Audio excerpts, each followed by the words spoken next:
মনে হয় উঠে আসছে, এবার আমি আর সঙ্গে ঢুকবো পানার মধ্যে, প্রচুর পানার মধ্যে ডাইভ মারবো। এই যে সমীরের গাছ কাঁকড়া উঠেছে, এই দেখুন।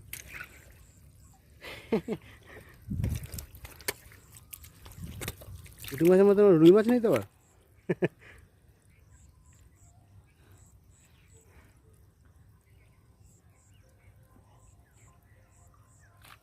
হ্যাঁ নড়েছে, নবীনচরণ দেখেছি আমি। হ্যাঁ এখানে মাছ মোটামুটি অনেকটাই উঠেছে।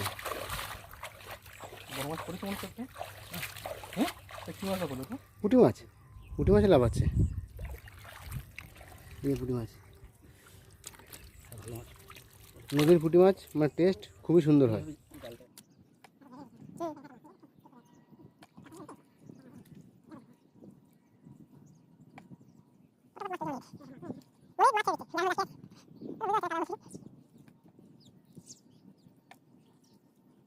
ছোট বাচ্চা পুঁটি,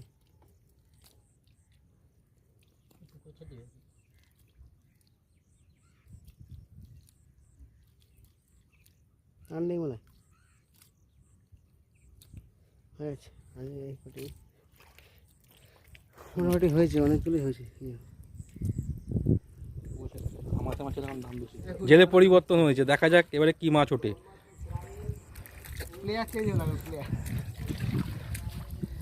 এতক্ষণ তো পুঁটি লাটা উঠছিল, এবার দেখি শিঙি মাগুর পড়ে কিনা।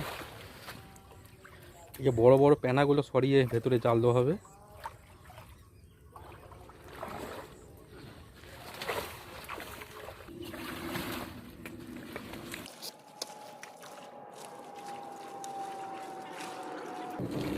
সময় পানাগুলো সরিয়ে সরিয়ে ভেতরে ঢুকছে, আর এদিকে এই জেলে কি করছে আমি বুঝতে পারছি না। এই জেলে জাল ছেড়ে দিয়েছে, এবারে জাল তুলবে, দেখি কি মাছ পড়ে।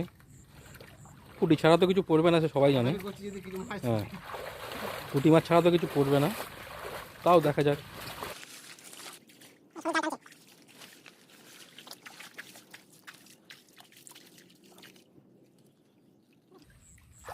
মাছ আছে, পুঁটি মাছ নাকি?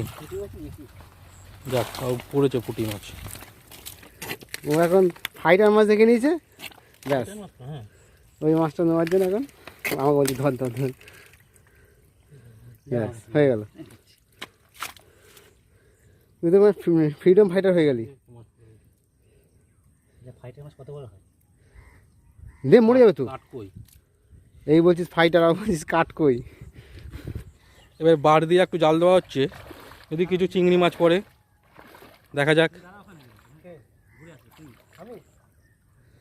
এখন অবধি সেইভাবে চিংড়ি মাছ পড়িনি, দেখা যাক এইটা ঘিরে যদি চিংড়ি মাছ পড়ে।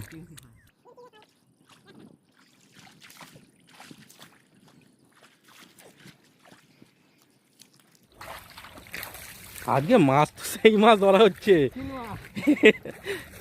এ তো সিল মাছ দেখছি।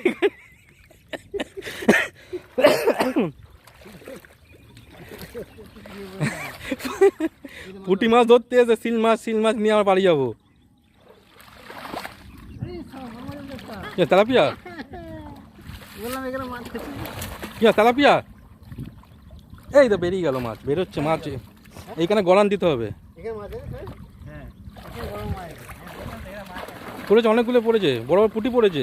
এটা একটা রুই মাছ না মৃগেল মাছ পড়েছে। এখানে ধর, বাটা মাছ না মৃগেল মাছ পড়েছে।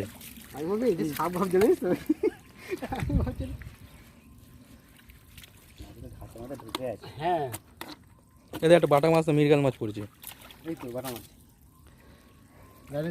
এই যে একটা লাইলেন্টিকা পড়েছে। এই যে একটা রুই মাছ, বাটা রুই মাছ, বাটা মাছ, রুই মাছ ওটা। দেখুন এতগুলো মাছ হয়েছে, মোটামুটি এক দুপুরে খাওয়ার মতো মাছ হয়ে গেছে।